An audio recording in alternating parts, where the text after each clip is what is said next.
এটি জান্নাতের বাগান। সুবহানাল্লাহ। অতএব এই জান্নাতের বাগানের যে বিরোধিতা করবে বুঝতে হবে এটা আবু জেহেলের উত্তরসূরি। কথা বল না কেন? যে এই জান্নাতের বাগানের বিরোধিতা করবে, এই আওয়াজকে থামায় দেওয়ার চেষ্টা করবে, এই আওয়াজকে বন্ধ করে দেওয়ার চেষ্টা করবে, বুঝতে হবে এটা আবু জেহেলের রক্তে জড়িত আছে। অতএব আমি মনে করি যারা এখনো দাঁড়িয়ে আছেন মেহেরবানি করে কোরআনের মাহফিলে এসে বসে যান। রাস্তার মাইক কি চালু আছে? গোটা বাংলাদেশ জুড়ে মাহফিল হচ্ছে, বাধা হচ্ছে, সমস্যা হচ্ছে। কালীগঞ্জ থানায় কি এইটা প্রথম না আরো হয়েছে? আরো হয়েছে, আরো হচ্ছে, শুধু হচ্ছে না। আজকে এই কালীগঞ্জ থানায় টোটাল 9টা মাহফিল হচ্ছে, কোন জায়গায় বাধা নাই। তাহলে এই জায়গায় কে বাধা দেয়? আমাদের ভিতরেই ভেজাল আছে না নাই? এজন্য আমি বলি, আপনাদের পায়ে হাত রেখে বলি, কেউ ঝামেলা করবেন না। এটা কোরআনের মাহফিল। যদি আমার ব্যক্তিগত কোনো সমস্যা থাকে, ব্যক্তিগত যদি আমার কোনো কোন্দল থাকে, আমরা বাইরে মিটাবো, কিন্তু এই কোরআনের মাহফিলটার সঙ্গে হিংসা করব না। আল্লাহ চায় তো আপনি ঘুমাচ্ছেন, রাতের বেলা ঘুমালেন, এই যে কোরআনের মাহফিলের একটু মন থেকে এমনিতে একটু ঈর্ষা করে আপনি যদি রাতের বেলা ঘুমিয়ে যান, আল্লাহ না করুক আপনি মারা গেলেন, তাহলে আপনি কোরআনের দুশমন হয়ে মারা গেলেন। এজন্য আমি আপনাদেরকে অনুরোধ করব, যারা আছেন এদিক সেদিক ঘোরাফেরা করছেন, সকলেই আমরা কোরআনের সম্মানে, কোরআনের মহব্বতে আমরা এই কোরআনের মাহফিলে এসে বসে যাব ইনশাআল্লাহ। সাইডের আওয়াজ হচ্ছে। ইন্নাল হামদালিল্লাহিল আকরামিল্লাযী কাররামা ওয়া 'আল্লামাহুল বায়ানি মা লাম। সকলে বিসমিল্লাহির রাহমানির রাহিম। উলাইকা আলা হুদাম মির রাব্বিহিম ওয়া উলাইকা হুমুল মুফলিহুন।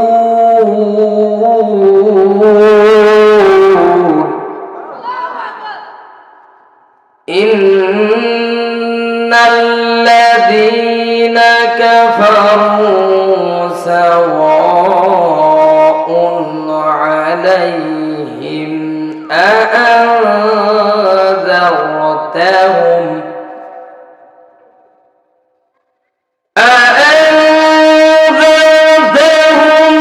أم لم تنذرهم لا يؤمنون.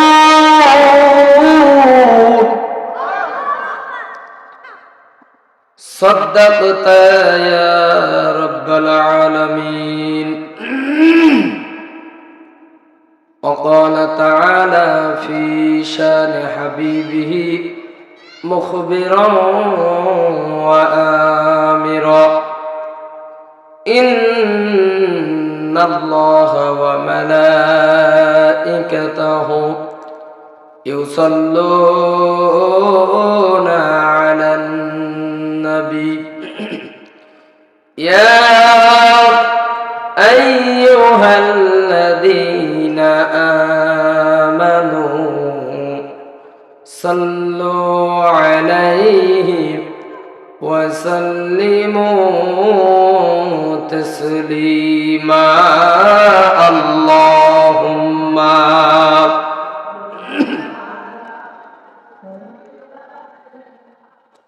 مولانا محمد وعلى آله مولانا হে রাসূল তোমায় ভালোবাসি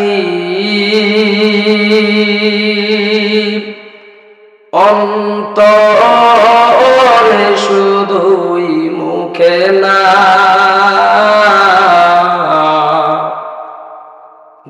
জান্নাতের আশায় নয় হে রাসূল জাহান্নাম কেউ ডরি না হে রাসূল তোমায় ভালোবাসি অন্তর শুধুই মুখে না জান্নাতের আশায় নয় হে রাসূল জাহান্নাম কেউ ডরি না। আলহামদুলিল্লাহ।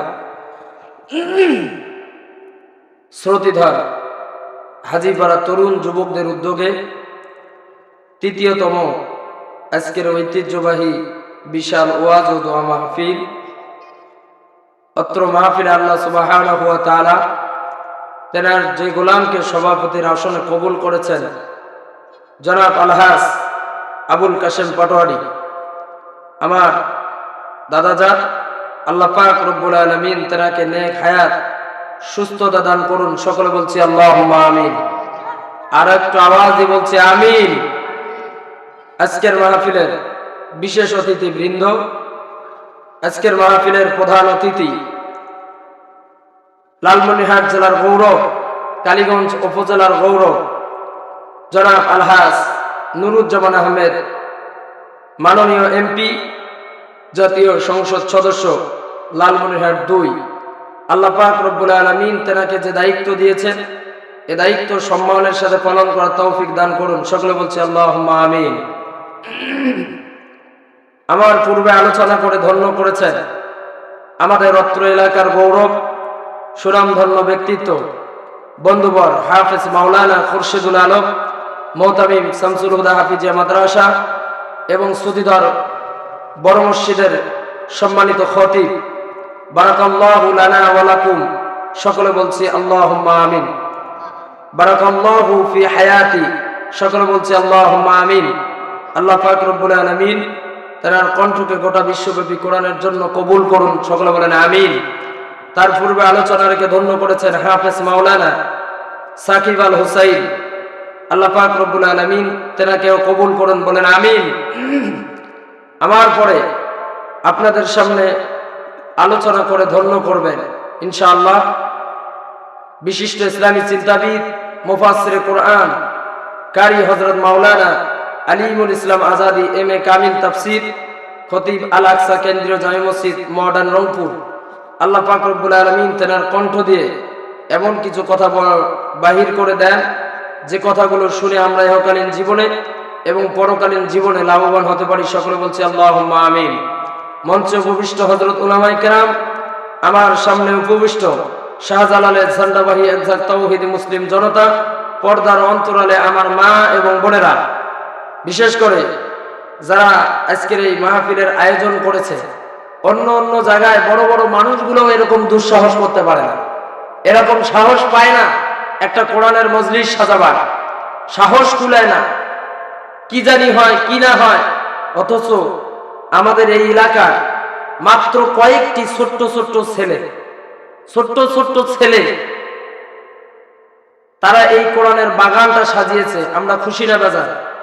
কথা বলেন, খুশি না বেজার? ছোট্ট বাচ্চাগুলা এই কোরআনের মাহফিলটা সাজিয়েছে। এমনও বাচ্চা এই মাহফিলটার সঙ্গে জড়িত আছে যার এখনো নামাজ ফরজ হয়নি, এমনও বাচ্চা এই মাহফিলের সদস্য জড়িত। তাহলে আপনারা বলেন, নিঃসন্দেহে আমাদের এই ছোট্ট ছেলেগুলা একটা আকাম কুকাম করে বসে আছে। কি করেন আপনারা? খারাপ কাজ করছে? খারাপ কাজ করছে? নিঃসন্দেহে ভালো একটি কাজ করেছে। এদেরকে আমাদের সাপোর্ট দেওয়া দরকার আছে না নাই? কথা বলেন, সাপোর্ট দেওয়া দরকার আছে না নাই? অন্তত টাকা দিয়ে না পারি, পয়সা দিয়ে না পারি, হাত দিয়ে না পারি, মুখ দিয়ে অন্তত তো পারি। কি পারি কিনা? এটাও ইসলামের জন্য যা আমাদের জন্য আল্লাহ তাআলা হাদিয়া রেখে দেবেন, এর জন্য আমরা তাদেরকে সাহায্য সহযোগিতা করব। যেখানেই কোরআনের মাহফিল হোক না কেন, আমরা তাদেরকে বরাবরই কোরআনের জন্য, আল্লাহর কোরআনের জন্য সাহায্য করব। আজকে এই যে আমাদের সুতিধর এলাকায় কম মাইকিন হয় নাই, মানুষ কিন্তু কম নাই, মানুষ কিন্তু কম নাই। সবাই বাড়িতে শুয়ে আছে, ঘুমায়া আছে, কেউ বাড়ির থেকে শুনতেছে। তাদের জন্য দুর্ভোগ, তাদের কপাল মন্দ, এজন্য তারা আজকে এই কোরআনের মাহফিলে আসতে পারে নাই, এই জন্য কোরআনের মাহফিলে আসতে পারে নাই। অথচ এই ময়দান পড়ে থাকার কথা ছিল না। আজকে যদি এখানে ওই যে আলিমুল ইসলাম আজাদি ভাই যদি না আসতেন, এই কোরআনের মাহফিল যদি সাজানো না হইতো, যদি এখানে মমতাজকে আনি নাচানো হইতো, সালমাকে আনি যদি নাচানো হইতো, যদি হিন্দি গানের কোন কনসার্ট হইতো, এলাকার শিক্ষিত মূর্খ সবাই এখানে এসে লাইন ধরে বসে থাকতো। কথা বলেন ঠিক কিনা? ওরাই দেখতেন আগে এসিয়া সামনে চেয়ার নিয়ে বসে থাকতো, কষ্ট লাগে তাদের জন্য। আজকে কোরআনের মাহফিল, অথচ তারা বাড়িতে গিয়ে শুয়ে আছে।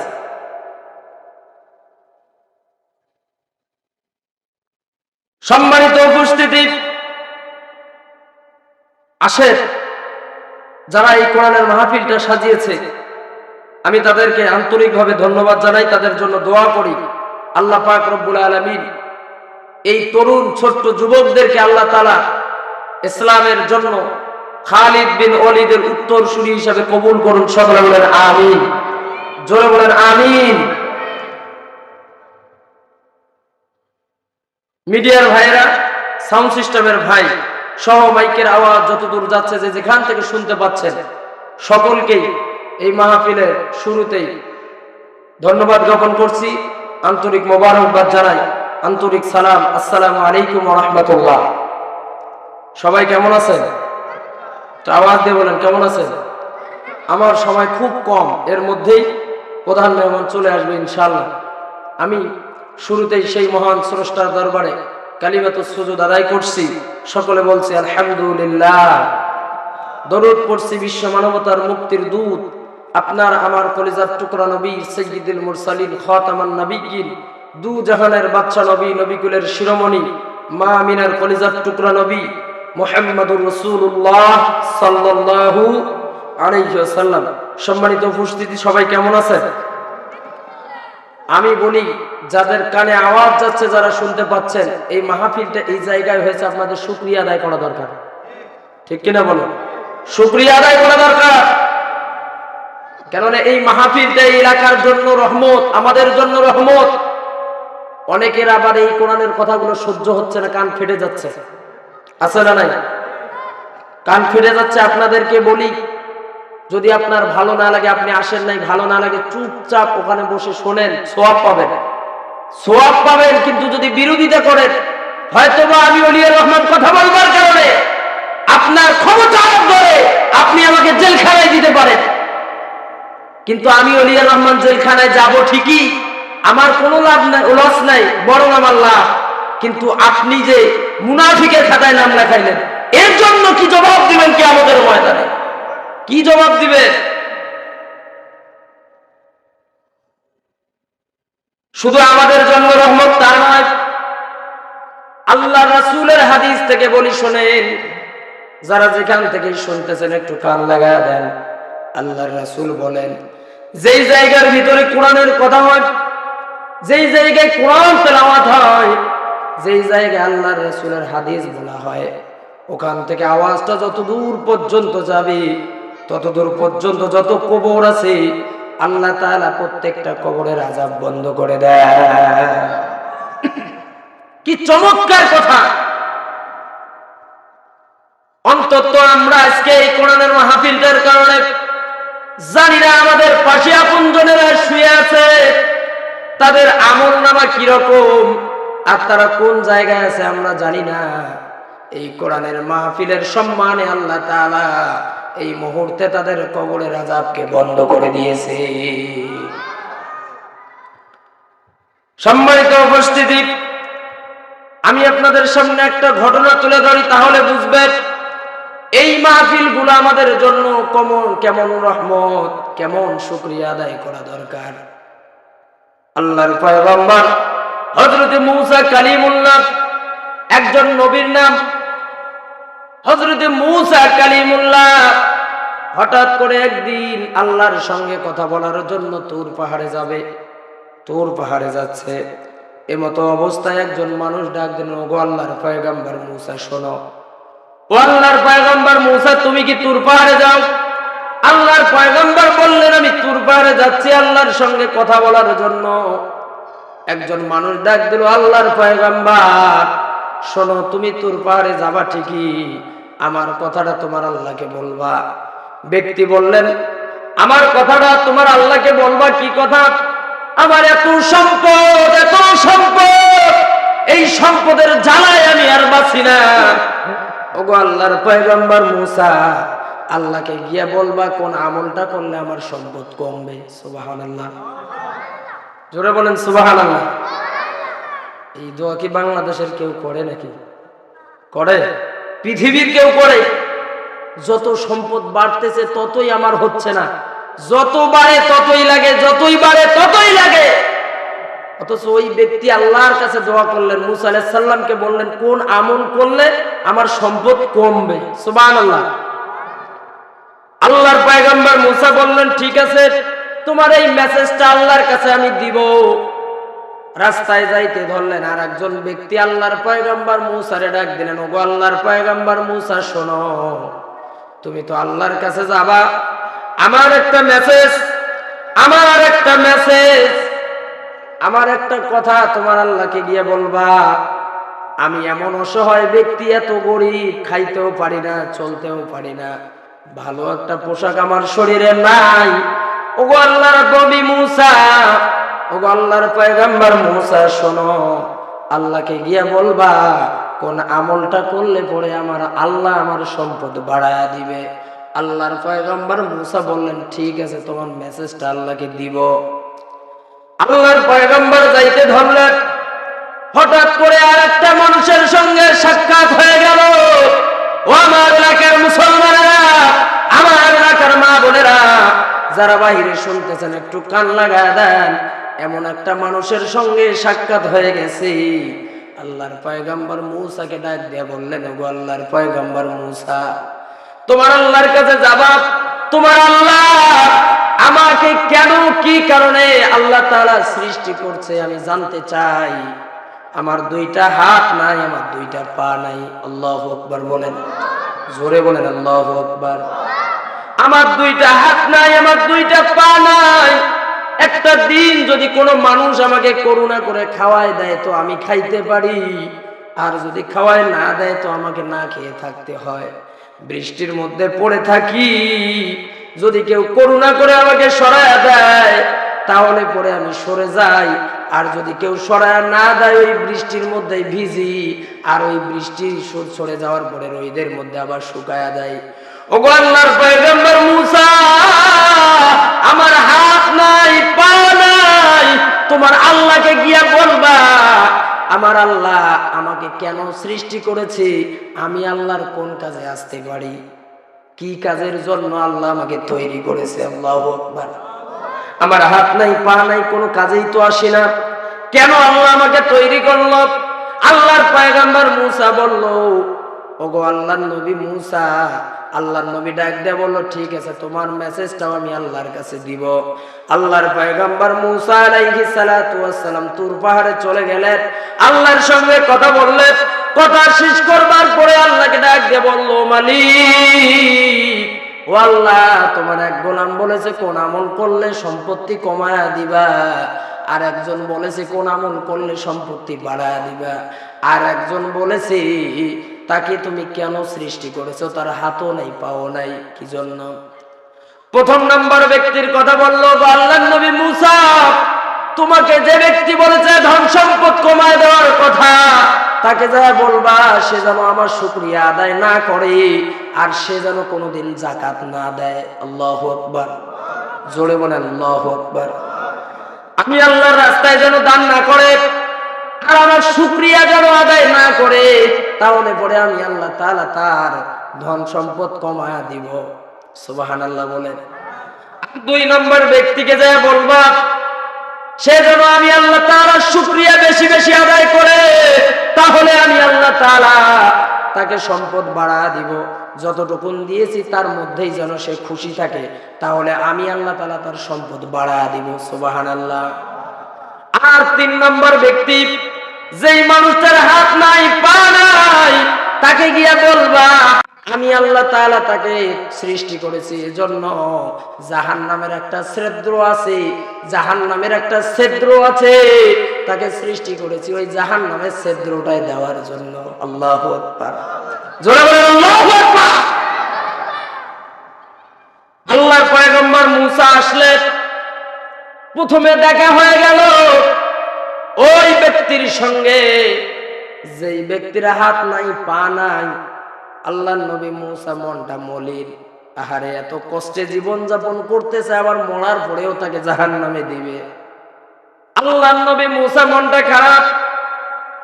ওই ব্যক্তি ডাক দিয়া বলল, ও আল্লাহর পয়গম্বর মুসা, আপনার মন খারাপ তার কারণটা কি আমাকে বলেন, আমার ব্যাপারে আল্লাহ তাআলা কি বলেছেন? আল্লাহর নবী মুসা বলল, পথিক তোমার কথাটা কি না শুনলে হয় না? বলল যে না না, আমাকে কথা শোনাই লাগবে। আমাকে আল্লাহ তাআলা কোন কাজের জন্য সৃষ্টি করেছে? আল্লাহর নবী মুসা মনটা খারাপ করে ওই পথিককে বলল, পথিক শোনো, আল্লাহ পাক রব্বুল আলামিন তোমাকে এজন্যই সৃষ্টি করেছে, জাহান্নামের একটা ছিদ্র আছে, ওই ছিদ্রটাকে বন্ধ করবার জন্য তোমাকে আল্লাহ তাআলা সৃষ্টি করেছে। সঙ্গে সঙ্গে হাত নাই পা নাই ওই ব্যক্তি আলহামদুলিল্লাহ বলে উঠেছে। জোরে বলেন সুবহানাল্লাহ।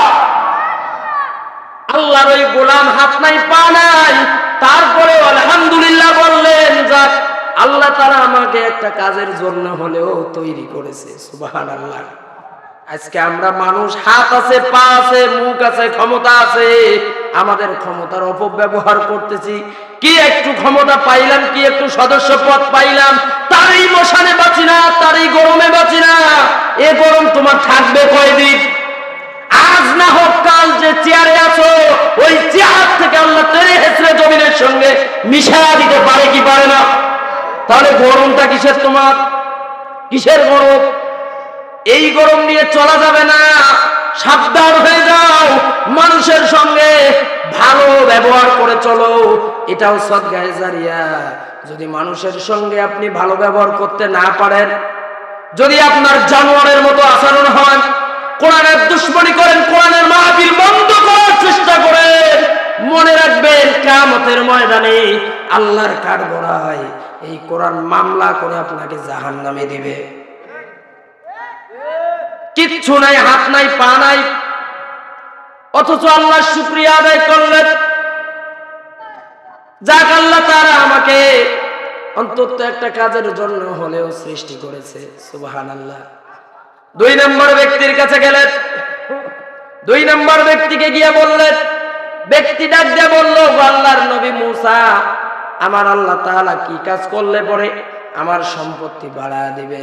বলল যে আল্লাহ পাক রব্বুল আলামিন বলেছে তুমি আল্লাহ তাআলার শুকরিয়া বেশি বেশি করে আদায় করো, আল্লাহ তাআলা তোমার সম্পত্তি বাড়ায় দেবে। বলল যে নো, কিসের আমি আল্লাহর শুকরিয়া আদায় করি? আমার তো কিছুই নাই, কি জন্য শুকরিয়া আদায় করব?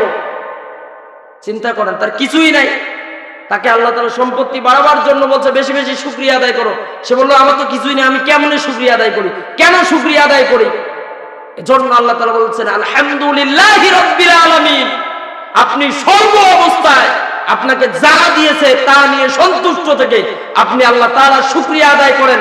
আল্লাহ তাআলা এই দুনিয়ায় না দিলেও কিয়ামতের ময়দানে হাজারো মানুষের ভিড়ে আপনাকে ডাক দিয়ে জান্নাতে পাঠিয়ে দিবে। সুবহানাল্লাহ। আমরা দুনিয়ার কিচ্ছু চাই না, আল্লাহ তাআলা যেভাবে চালাচ্ছে এভাবেই যেন চলতে পারি। আলহামদুলিল্লাহ বলেন। 3 নম্বর ব্যক্তির কাছে গেলেন, 3 নম্বর ব্যক্তি ডাক দিয়ে বলল, আল্লাহর নবী মুসা, কোন আমল করার কারণে, কোন আমলটা করলে পরে আল্লাহ তাআলা আমার সম্পত্তি কমায় দিবে? ওই ব্যক্তিকে বলল যে শোনো, তোমার যত সম্পত্তি আছে তুমি শুকরিয়া আদায় করা বন্ধ করে দিবা, আর 2 নাম্বার কথা হলো আল্লাহর রাস্তায় দান করা বন্ধ করে দিবা। সুবহানাল্লাহ। ওই ব্যক্তি বলল, আল্লাহর পয়গম্বর মুসা, আমি যদি সম্পদের দুনিয়া মোতাবেক দুনিয়া ভরা যদি সম্পত্তি হয়ে যায়, সম্পত্তির ঠেলায় যদি আমি মারাও যাই, মরে যাব, কিন্তু আল্লাহর শুকরিয়া আদায় করা বন্ধ করতে পারবো না। সুবহানাল্লাহ। আর কোনোদিন আল্লাহর রাস্তায় দান করাও আমি বন্ধ করতে পারবো না। সুবহানাল্লাহ বলেন। আজকে দেখেন আমাদের যত বেশি, যার যত বেশি তার তত আটে না। আজকে যদি এই মাহফিলের লিস্টটা আপনাদেরকে আমি দেখাই, যাদের কম আছে, যাদের চলেই নাই, এই মানুষগুলাই দান করছে। আমি যদি আপনাদেরকে লিস্টটা দেখাই, যাদের বেশি চলেই না, এই মানুষগুলাই বেশি দান করছে, অবাক হয়ে যায়। এই সম্পত্তি নিয়ে আপনি যাবেন কোথায়? আপনার পূর্বপুরুষ পাশে শুয়ে আছে, খেয়াল করে কি নিয়ে গেছে? আপনার জন্য সব রেখে চলে গেছে। আপনাকেও এই সম্পত্তিকে তালাক দিয়ে কবরে যাওয়া লাগবে। আর মনে রাখবেন, আপনার এই সম্পত্তি যদি আপনার সন্তান একটা সিগারেটও খায়, এর জন্য আপনাকে কবরে ভোগ করা লাগবে। অতএব সাবধান। একটা বাউ কবরে চলে গেছে, তারপর সম্পত্তির মায়া ছাড়তে পারে না। আছে না নাই? কথা বলেন না কেন? আছে না নাই? আল্লাহ তাআলা সহিহ বুঝ দান করুন। সকলে বলেন আমিন। জোরে বলেন আমিন। সফল কাম তো তারাই, যেই মানুষগুলো আল্লাহ পাক রব্বুল আলামিনের চলানো পথে, আল্লাহ তাআলার দেখানো পথে যেই মানুষগুলো চলতে পারবে, আল্লাহ তাআলার দেখানো পথে চলতে পারবে, এই মানুষগুলাই তো সফল কাম। সুবহানাল্লাহ বলেন। এখন আসেন, আপনাদের জন্য আমি কিছু কথা বলি, কিছু মেসেজ দেই, যেটা আমাদের জন্য জরুরি, যেটা না বললেই নয়, একটু বলতেই হয়। আল্লাহ পাক রব্বুল আলামিন কামিয়াব দান করবে, সফলতা দান করবে ওই ব্যক্তিদেরকে, যেই মানুষগুলো আল্লাহ পাক রব্বুল আলামিনের দেখানো পথে চলবে। আমরা যারা এখানে মুসলমান আছি, আমাদের 2 নাম্বার একটা কাজ আছে। আমরা তো মুসলমান, কথা বলেন, মুসলমান তো। আল্লাহ পাক রব্বুল আলামিন বলেন, আল্লাযীনা ইউমিনুনা বিল গায়বি ওয়া ইয়াকিমুনাস সালাত।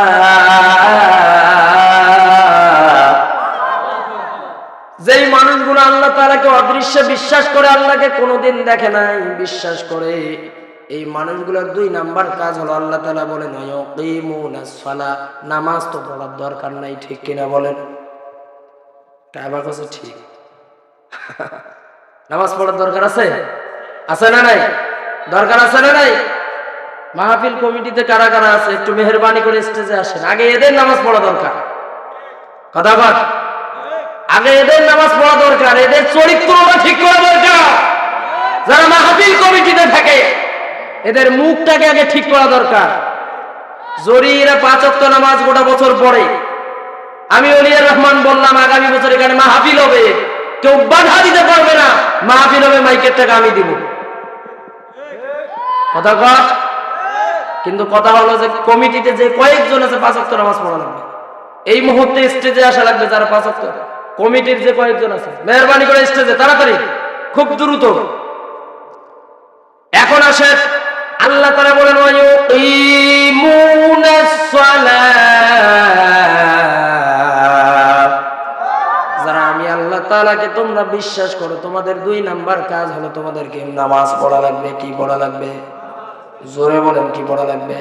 শুধু নামাজ পড়লেই হবে না, নামাজ কায়েমের জন্য আন্দোলন করা লাগবে। নামাজ যাতে করে সমাজে প্রতিষ্ঠিত হয়, তার জন্য আন্দোলন করা লাগবে। ঘরে ঘরে বলা লাগবে, যাওয়া লাগবে, একটু চেষ্টা করা লাগবে।